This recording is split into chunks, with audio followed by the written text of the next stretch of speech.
Hey there, Spitfires. I am so excited to share this episode of the Spitfire podcast with you. I'm recording this after the fact because we literally just fell into a fiery discussion about mindset and higher consciousness and abundance, and she definitely put me in check. And I got so wrapped up into our conversation that I even forgot to mention her name. Our guest for this episode is Tracy Litt, the founder of the Litt Factor, and she is also the creator of Mind Magic, which, I'm reading off of this, is a proven methodology that marries metacognition and spirituality, neuroscience, and quantum law to expand and elevate more quickly. My mind was blown after this episode, and I hope that you get as much value as I did in interviewing Tracy. Anyway, enjoy this episode. See you later. And just as a heads up, we do curse a lot in here, so if you have little ones around who aren't quite ready for some F-bombs, this would be the time for them to go into another room or for you to put some headphones on. Enjoy! Welcome. I'm about to spend lots of money because I deserve it. That's right. But it's really true. It's interesting because as we change our perspectives on money and we generate more money and then we charge in accordance with the value that's being delivered, right? Part of generating more and more is you receiving that money for yourself and enjoying that money for yourself, right? Because the more you're doing that, the more you're going to generate to contribute and send out into the world. All about that abundance. Really, and actually being so, a lot of things get me up every day, right? Like I wake up to do this work I'm like, okay, what are we doing? What's the possibility? Where are we going? Whose lives are we changing? What's happening? But one of the things that we really get to wake up to is you will not access your abundant if you are not in the embodiment of that truth. Right? So it's the hoping and the wishing and wanting and praying is just useless if you are not in the embodiment of and the full trust that it's already done. And what that means, and like where I've seen money mindset really finally click for people, which money mindset's even just like one of the things that we say in the growth world. What that means is, who are you being with money? Right? Are you practicing beliefs and affirmations and you're listening to all these yummy visualizations? And I love it all. Like, Lord, just be clear. I believe in every modality. I think there's a place for everything. It's simply knowing how to rock out with each thing, right? So that you can gain the transformation and the new evidence. But what that also means is, who are you being with money? Are you being stingy? Are you hoarding? Are you being generous? Right? When you desire something, are you talking yourself out of it because you're still living in that money story? So you can do all the internal money work. But then when the rubber meets the road, if you're still being chintzy about it, right? You might as well stop all your money mindset work right now because nothing's ever going to click or change. And I will promise you this. I said this at, I just got out of my powerhouse event. I have 70 visionary women leaders. It's next level. You need to be there in 2023. It happens every year. It's incredible. And I said, we were talking about next level self because that's part of the work that I do. And I just said, I want to be clear for the record. The next level version of you doesn't chintz. Hey, everybody. Define chintzing for those that are like, I'm not chintzy. Like, I'm not living in the chintz. Yeah, totally. So you go to book a hotel room and you don't book the ocean view because the extra $100 a night is just like, no, I can't do that. Bullshit. The next level version of you is like, can I get top floor ocean view, please? Thank you. Because she's also becoming an exponentially more powerful receiver, which is your abundance and your ability to show up and come from a future place is directly connected to your receivership, to ask for help, to gain more, right? It's about saying, no, I'll drive myself to the airport because if I spend $10 a day in airport parking, then I'll save more than if I have to spend $100 each route on the Uber. But the next level version of you is like, I have a fucking driver. Like, pick me up. I'm going to chill in the back seat. I'm going to listen, relax, have a call with an old friend, get dropped off right in the front, have zero stress about the parking situation, right? Those are tiny but so relevant examples of what we do. And what I would like to invite us to recognize is every time you chintz, every time you're like, no, it's fine, I'll just do the minimum viable option. what you're doing to the truth of your abundance. Can they see us, or are we all audio? Oh, no, they're going to see us too. Cool. You're going like this to the universe. No, I'm good. I'm fine. You can just leave me as I am. Okay? We need to cut that shit out.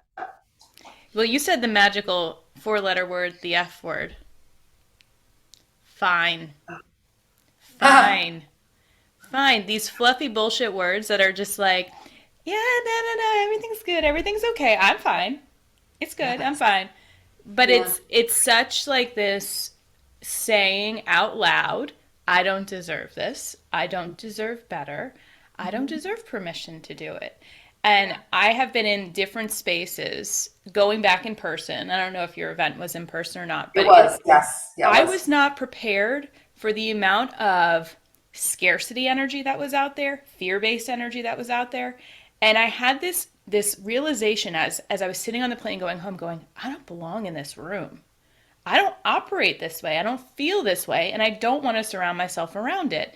And I literally just got done with a call with other business owners who are so deep in the muck that they literally create support groups to support their story of the struggle, of how hard it is, how difficult it is, how if only someone could save them, everything would be better. Yeah. Well, first, I'd like you to invite all of you to come into my world because I don't tolerate that shit. And that's why the communities that I run and the women in my world are just thriving. And we are raising consciousness out of third dimension into fourth, into fifth, into understanding how to really be the next level version of yourself now, and to live in a community that's not going to let you stay low level. Right? Because our community is everything, to your point, right? I think it was Jim Rohn who said we become the 5 people we spend the most time with. And not only is that true, personality and whether or not you commiserate on things, right? But energetically, what's the resonance that you're spending time with? And if it's anything but, I know that the people around me in my community are literally rooting for me. Like you deserve to feel the depth of unparalleled community where you literally feel like your feet don't fucking touch the floor and you are just being like held up, and everybody's been like, more, go, yes, you're amazing. Yeah, right. Do all those things, because then it's like wind beneath your wings, right? And that's what we all deserve. Let me ask you this, because that sounds wonderful. Amazing. Yes, feet should never touch the floor. What happens in your space when someone does come in with their bullshit scarcity story, excuses, whatever it is? How do you as a community and individually respond to that? So there's zero tolerance for victimhood. So I'm going to contextualize your question, because things could go in a lot of directions. My beautiful community won't even show up in victimhood because they've self-coached themselves before they even come into that.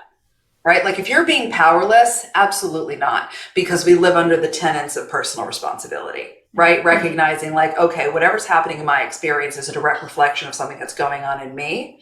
And coming for support, hell yes. Coming for guidance, hell yes. Coming to have your blind spots reflected back to you so you can zhuzh your consciousness up and do what you got to do all day. But absolutely not. I have said to my clients sometimes, I'm sorry, you are so deep in your victimhood right now that I am not even going to coach you on this. So you go figure it out and come back. Because when you're in your victimhood, you're not reachable. You're just looking for commiseration and confirmation of how hard it is, right? Yeah. And at the same time, when someone's coming into the community, it's all about love. It's about open-heartedness, right? You can come in the morning and share the biggest celebration of something that just shifted in your romantic life, or, the 100K month that you just cleared, right? Because we're holistic success. It's not just money. It's not just love. It's not just personal growth. It's you as a whole being. And then in the afternoon, come in and do a Facebook Live crying your eyes out about the depth of vulnerability that you were feeling about something. And it's all amazing. Yeah. I love what you said about, the victimhood, because I see it. I mean, I'm sure you see it too. Even when we don't want to see it. I mean, there is this martyrdom of the struggle of my circumstances are harder and makes it impossible. and the retelling of it that is really like exhausting to be around. And so I'm wondering for outside listeners who are surrounded by this, who don't feel aligned in that label of I'm the victim and scarcity and everything, and they are surrounded by it, what do you suggest that they do? Well, how does it serve you to be surrounded by it, and what's keeping you there is my first question. Like, well, you really, really dig into that. Like, what are you getting out of it, or how do you currently connect with it? Where are you still swimming in some of your powerlessness? Right? Because you get to the point where you're like, wait a second, I'm just not available for this. I closed a 2,500 person Facebook group a few years ago because I was like, yeah, no, I'm just no. And I just want to give everyone permission. Do what you want. You're a coach. You own a business. It's your choice. Who cares? Right? So like, I just went and I was like, okay, you know what? This isn't in alignment anymore because not enough of you are showing up for your power. And we are closing this group. Love and light. Goodbye. Love and light. Goodbye. Right? And truly from that place of love and light. But we also, we get to choose what we tolerate. We get to choose what we become available for. And in our space specifically as service providers, right? As world changers, as life changers, as generational changers, your number one priority is your emotional and energetic energy. That's it. Full stop. So you could do something and it can feel amazing. And the day it stops feeling amazing, you're out. Good. Change your mind. Move on to something else. Totally. I want to highlight that. How is this serving you? Because people get fed energetically, whether they're acknowledging it or not. So I think the accountability and the ownership is huge. I'm actually putting on a webinar on releasing workplace resentments. And so, yeah. Oh, it's juicy. You should come. Welcome to my world. Love it. Love it. Oh my God. Workplace toxicity. Yes. Holy Well, so shit. it's, but I'm flipping the lens because Okay. there is this martyrdom of, my boss is toxic, my organization is toxic, my team is toxic, all these toxic. It's like, so where do you fit in this? Who is forcing you to work here? Why are you powerless in this situation? And what have you done to contribute to the existence of this resentment? So yes, trauma exists. Trauma lives in our body, but we have ownership in how we live that out, how we are aware of it, how we process it, and where we carry it to next. So this is really allowing people to be in the driver's seat and own their value in the story. Where they get fed from this, where it creates boundaries, where it creates protection, where they feel empowered, that rage, that catabolic energy of I'll show you. But until you can get in front of it, then it's like, but you took all my power away, and what do I do? Yeah. Well, the interesting part of it is powerlessness becomes an emotional addiction that we're not aware that we're addicted to. Right? Especially if, let's just use the example of this beautiful being who is coming to your workshop, who fits exactly what you were just speaking to. And if that person has powerlessness, chaos, unworthiness, insecurity that was part of their upbringing, their main driver, their belief structure, then even though consciously they're saying, I hate this feels like shit, subconsciously and from an emotional affirmation perspective, they're actually getting fed because they're just used to feeling that way. And we start to use the external circumstances of our lives to affirm the emotional addictions that we're unaware that we're living in. Yeah. And it is an addiction, just like stress is an addiction. Love is an addiction. All of those receptors are getting fed. Yeah. And I wonder how people would treat those conditions if they did label them as addictions. Here's what would happen, because that's exactly what we do inside Mind Magic, and everything that I touch is identifying emotional addictions first. Once you become aware, that's when you can liberate the energy from that emotional state and start to embody the emotions of your future, right? Which is like the stuff that you wake up and you're like, God, I wish I could just feel happy every day. I wish I could just feel confident. I wish I could just feel more grateful. I wish I could just feel like love and open-heartedness, right? You can. But we have to identify and teach you how to break free of and liberate yourself from simply the way you've unconsciously raised yourself to be. And every day we water those same emotions and those same narratives and those same belief structures. And then you're using the same language. And that's why, for what you're saying about workplace resentment and everything else, we have to start with the pillar of radical personal responsibility and truly understand that we're the cause of the effect. We are generating and creating every experience that's happening outside of us. And after you get over the fact that you're pissed off that you have to take that level of responsibility, it then becomes an insane amount of freedom. Yeah. And I think that if I'm putting my lens on from someone else listening, that it just feels too hard.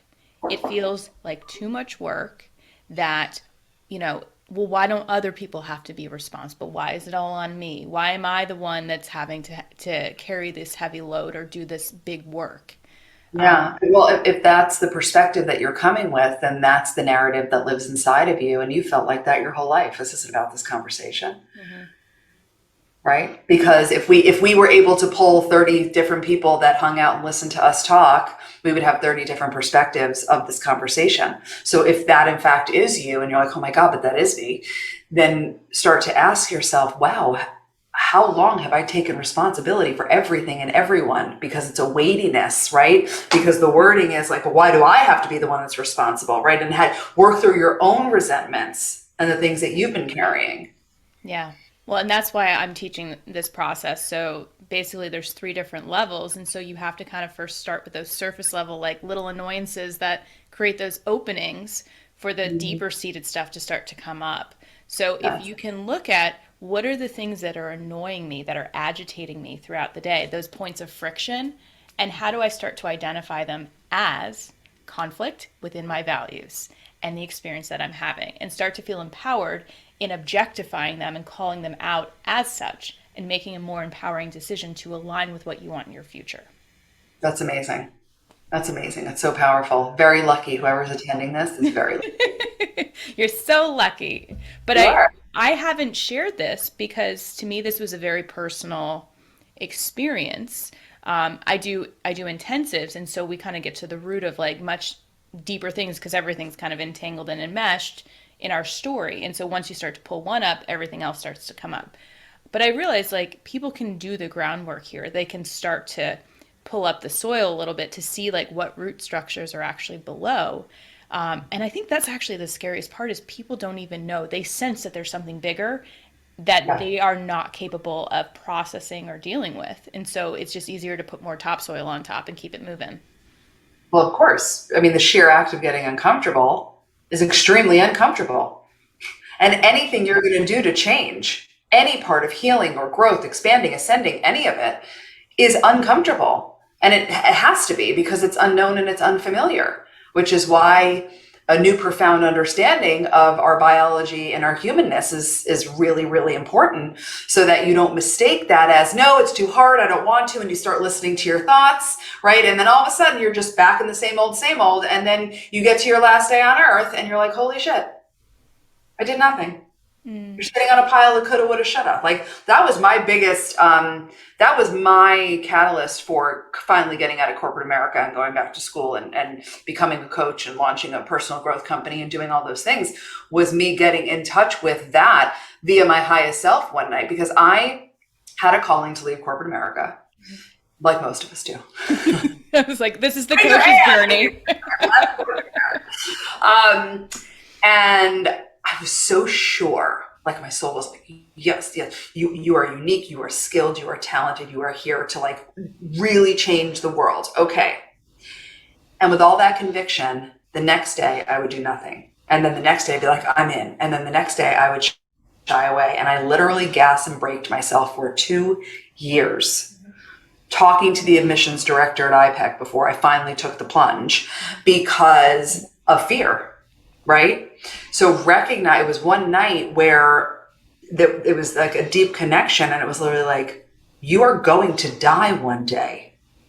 And you are either going to experience satisfaction for playing as big as you can, or you're going to experience regret for letting all of the bullshit and the programming and the fear be more powerful than you. What's your choice?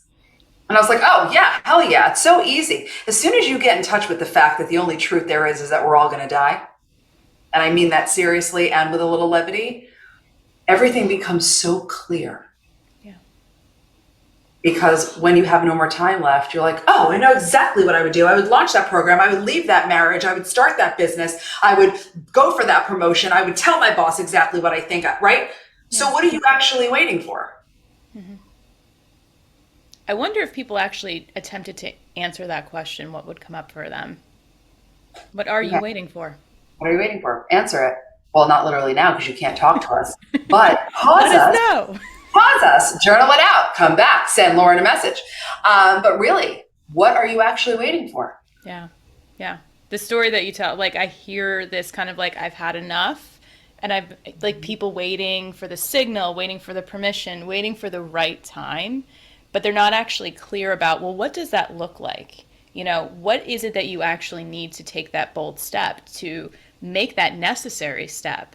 And for me, I woke up and like literally like could have thrown my life away from making really reactive decisions in substance and being extremely unhappy in a marriage and overworking myself and running a business and not sleeping and really like abusing myself. And I actually blacked out running an event in a bathroom, and the hotel staff found me and pulled me out. If I had been seen by any of my colleagues, by my boss, I would have been done. My career would have been over, and I was the breadwinner of my family. But it was in that moment of like sobering up and saying, you're going to throw your life away. You have made this about everybody else. When is it going to be about you? And I hired a coach who ended up being a coach at IPEC. And he asked me like, what is it that makes you happy? And I'm like, well, this and this and this, all these things that I do. And he's like, none of that has to do with you. I'm like, well, I don't know how to answer your question. And so I started talking about the things that I was most passionate about. And he's like, Lauren, I think you were meant to be a coach. I'm like, I don't want to be a coach. He's like, what is this? Because the image of a life coach is like, I'm sorry, but it's a lot of mantra regurgitation and spiritual bypassing. I like had this moment of like, what's getting me fired up about the coaching world? And it's like this, oh, how does that make you feel? But it's like, we can be our own type of whatever we want to be. And it was like that lightning bolt moment of like, oh no, I know what I want to do. And I like enrolled at IPAC immediately. Within 6 weeks, I was divorced. Within 6 months, my house was sold and I was moved back to DC. And 6 months after that, I'd started my company with no clients. So people are like, how did you know you could do it? I was like, I knew I had to do it because I was killing myself. That I literally was deteriorating at the age of 31 and didn't know who the hell I was. And there was no turning back once I knew. Yeah. Well, and the other thing is, and I think this is important to highlight, first of all, fuck yes, that's amazing, right? And for everyone listening, to your point, well, how'd you know that it was going to work? You didn't. Not one part of your story said, and I knew for sure it was going to work. It's not like that. I didn't know. You don't know anything. I leaped also. And then I got laid off from my corporate job 4 months later. And I was like, sweet, we're going full steam ahead on this thing, right? And that's what it means to, number one, be convicted and believe in yourself. Know that whatever you were dealing with before, you are completely done with and no longer available to tolerate whatsoever. And a high level of trust to know that you don't actually need to know. You don't need the outcome. You don't need the certainty. You just need to keep going with every gut feeling, like you said, 6 weeks here, 6 months here. Next step is this, next step is this. And then it was like, great, because here's the fun fact about the way that potentials and possibilities come toward you from a universal perspective. When you are moving, when you are in that direction, the universe looks sounds like, oh yeah, Lauren, I get it. I see her. Okay, she is in it to win it. She is convicted. She is committed. Look at her go. When you do the gas brake thing, I'm in it, but I'm afraid to be visible, and then you back up, right? I'm totally enthused. I'm so excited, and then you do nothing. I'm ready to rock. I have this hit for this incredible program, and I'm totally not going to launch it. There's no traction. Yeah. Because the universe actually doesn't know how to support you when you are not convicted and showing up in the direction of what you say you want with consistency and zero certainty of the outcome. So conviction Mhm. with certainty. Well, your conviction, but the detachment of knowing there's no certainty in how it's going to go down, Okay. So right? I want to expand on this a little bit Yeah. because uh, all of my clients are like, I understand this, but like, I just get so stressed out in uncertainty. I just like, I know like what I want to be, and I know that like these things are possible, but like, it just feels way too uncertain, and I don't know what to do. And so I usually just back it up. So tell me at the point where things do feel certain, Uh-huh. and then we operate there. And then we use our vision to get us beyond there. But I think, especially now, I don't know if you're familiar with the term Bonnie. No, Okay, are you familiar with VUCA? no. Woo! Um, it's Things. learning moments. So VUCA stands for volatile, uncertain, complex, and ambiguous. Okay. And it was used in the 1980s to like as a military term to describe situations. How do we respond to them? What are the tactics? What are the strategies around like navigating these four different areas? And so Okay. volatile is like things are going up and down, very high highs, low lows, ever changing. Okay. Uncertainty is about like how much can we predict in the future. Okay. So, looking at a time frame, 2 weeks, 3 weeks, whatever. Complex, there are multiple layers of systems, of people, of moving parts that have to come together to function as a unit. And ambiguous is just like it's not specific at all. It's kind of fluffy. Like you kind of have a sort of idea, but it's not very clear. It's very foggy. So Bonnie came out, it stands for BANI, came Okay. out 2020, pandemic, also world events that have been kind of like impacting. We have a lot more knowledge of what's happening. We have visual representations. So Bonnie stands for brittle, Okay. anxiety, Mm-hmm. non-linear, and Yes. incomprehensible. Okay. And this is more of the individual experience of an employee, of just people existing in life. So brittle is that they're fragile, meaning they might feel like they're on the edge, that they've taken a lot of hits, that there's a lot of cracks under the surface, that with a little bit of pressure, things could feel like they're going to fall apart. Anxious, obviously, anxiety is like waiting for the next shoe to drop, like not sure what's going to happen next. Non-linear, where we used to plan things out and have things to look forward to, they're changing at the drop of a dime. Protocols are changing, mandates are changing. Can I go on vacation? Can I go on vacation? Am I going to get that raise? Am I not going to get this raise? What's going to happen in the world? And then incomprehensible, all of these things that have been happening. No one was like, oh, I could totally see that happening. Like, that makes total sense. Let me go plan for that in my 90-day planner. So, all of these factored into VUCA have really changed the way that people need to think. Not that they have to be reactive to it, but that we have to almost be equipped to anticipate these things of like, I could feel more anxious. I'm probably feeling more fragile and brittle. Things are not going to be linear. And I may not be able to imagine what could be happening. And rather than be reactive, how do we be proactive in equipping and planning for that future vision of self? This is so interesting because as you learn more about dimensions of consciousness and you understand what it means to have a depth and breadth of inner power, it eradicates all of this. Mm-hmm. All of this. Because as you were describing it to me, my body, okay, everyone, you got to pay astute attention to your body. Like that is your priority because you can't have energetic and emotional priorities without having connection to body, right? So as you're describing, I felt my body going like tighter. Oh, I did too. I felt it in me. I was like, ooh. Right. Ugh. So I just like Yeah. shake that out for a minute.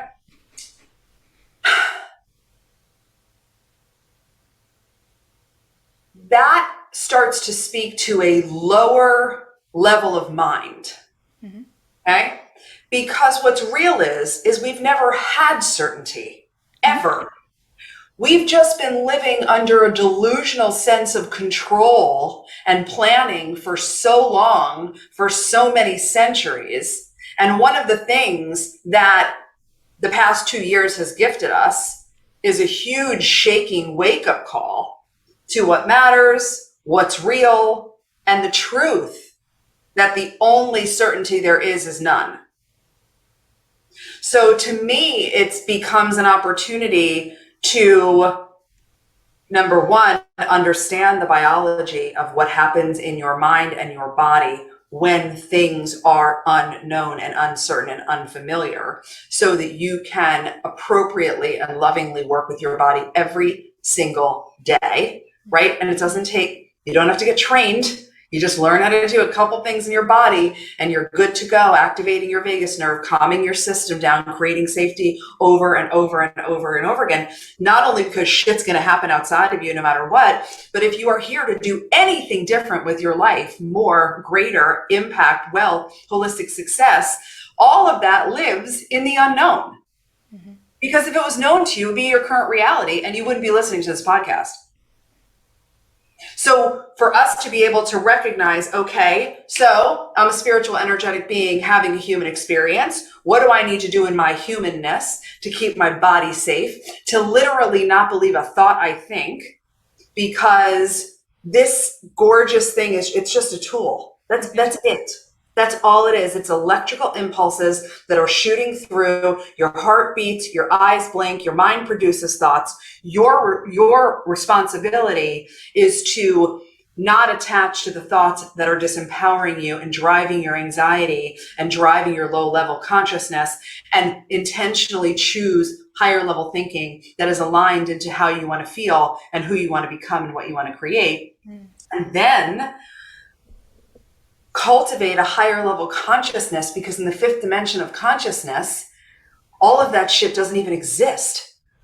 There are no problems in the fifth dimension of consciousness. There's no anxiety in the fifth dimension of consciousness. There's no control. It's trust, it's love, it's support, it's guided. It's the fucking universe is your safety net. Calm down, right? But we have to understand, right? It's not about being spiritual and, insulating yourself from life, because that's not real. Anybody can go live like in a mountain home and see like 2 humans every quarter and live blissfully in a high vibration, right? I have 3 teenage daughters, a husband, a full life. Like there's a lot of external circumstance, right, in my world.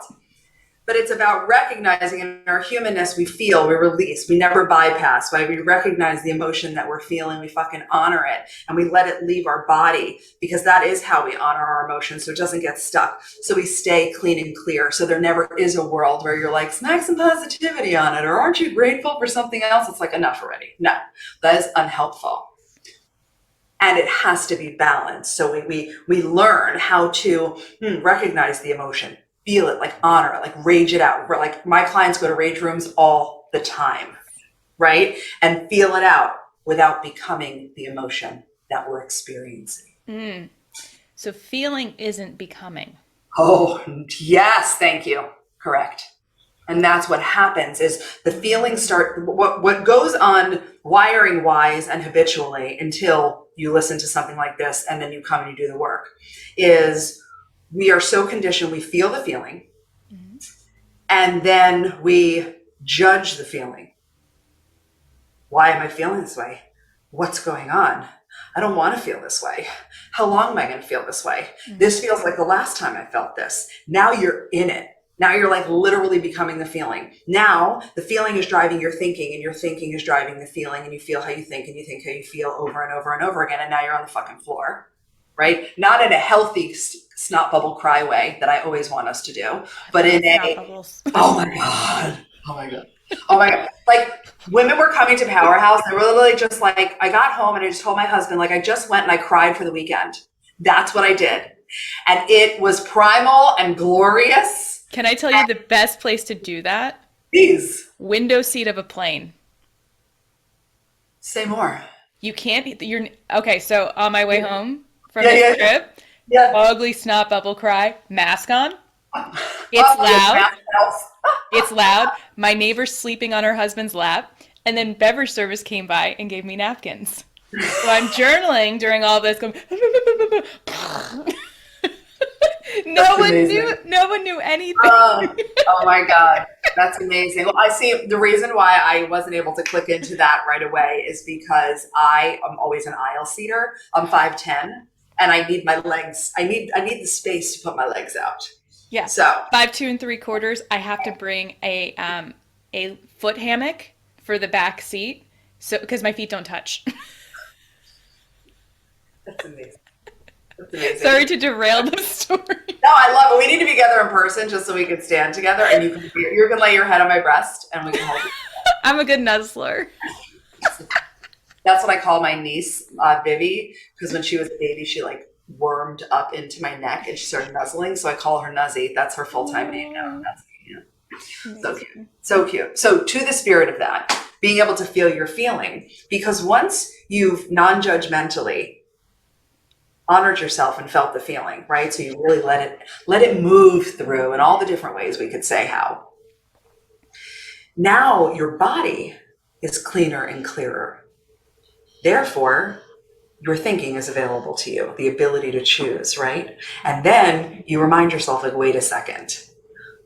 Like, everything is conspiring in my favor. Mm-hmm. Like, that's what's real. I can't fuck this up if I tried.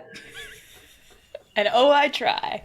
Right? Oh, and there's plenty of fun things, right? And then understanding too, like you said, a lot of time, and I hear this from people all the time, until they do the work, the shoe's going to drop, the shoe's going to drop. And what I teach is, well, good news, you're the shoe. Mm-hmm. There is no shoe. The shoe is a creation of the people who raised us and their fear response, and the fact that they weren't alive in the consciousness revolution. So they didn't understand all the research and advancements and things that we know now. There is no shoe. You guys, you are the shoe. You are either sabotaging it because you haven't done the work to allow yourself to know it's safe to have what you desire and how to normalize and expand for deeper levels of success, right? Like you're creating that, or something's happening outside of you and you're so externally connected that you're like, see, I told you. Oh, I just lost a client. I told you the shoe was going to drop. And you're affirming the narrative that you're living in. You're the shoe. I can immediately see the shoe being an acronym for all of like the self-sabotaging behaviors. You are the shoe. You are the shoe. Drop it. No, that's right, baby. I wrote a whole article about it.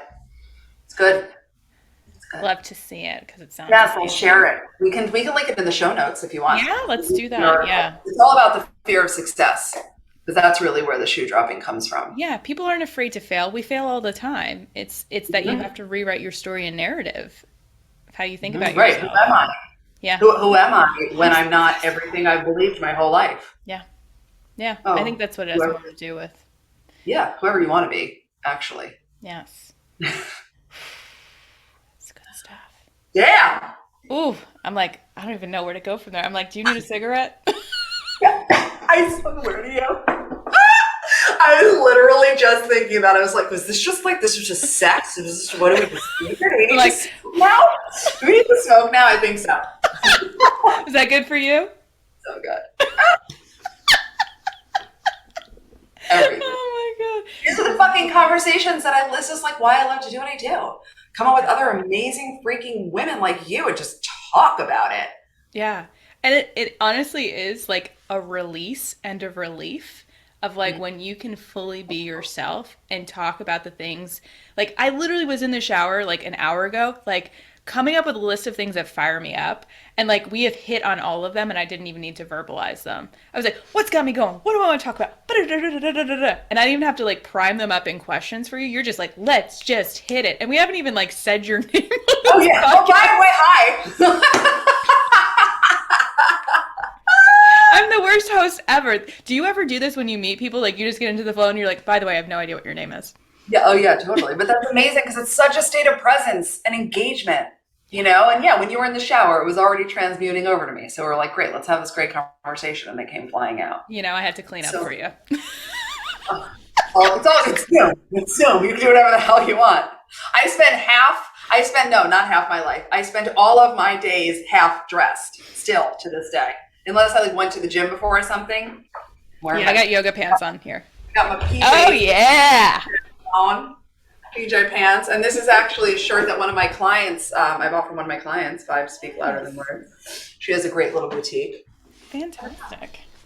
Well, this has been super fun, and I have thoroughly enjoyed our time together, talking about what fires us up, and really like going higher level because I was like, oh man, I was coming in with my stuff because I was like, oop, it's moving, here we go. And it's getting me to rethink like languaging and planting the seeds for like, no, we do not operate on this lower level. We do not need to. Right. Right. No, no more Right. small. And ultimately nothing, you know, not, well, nothing more new, different, or higher can come through the same level of mind that you're operating at. So if we're tolerating and in that space where we'll just call it lower level is okay, then the amount of over efforting and hustling and constantness and constriction that anyone's going to feel to try to create more, different, or higher from a low level place will make you shut down before you hit where you're trying to go.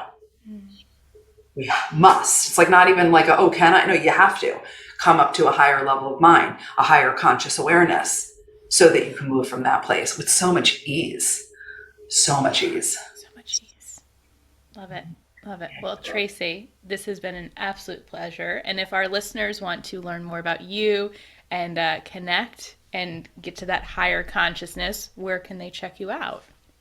Yay. I am the littfactor.com. So it's LITT. I'm the littfactor.com website. I'm the Litt Factor on Facebook, on Instagram. And if you go to whatwouldSheDo.net, I have a beautiful free gift for you. It's like a 3-part audio training that is killer.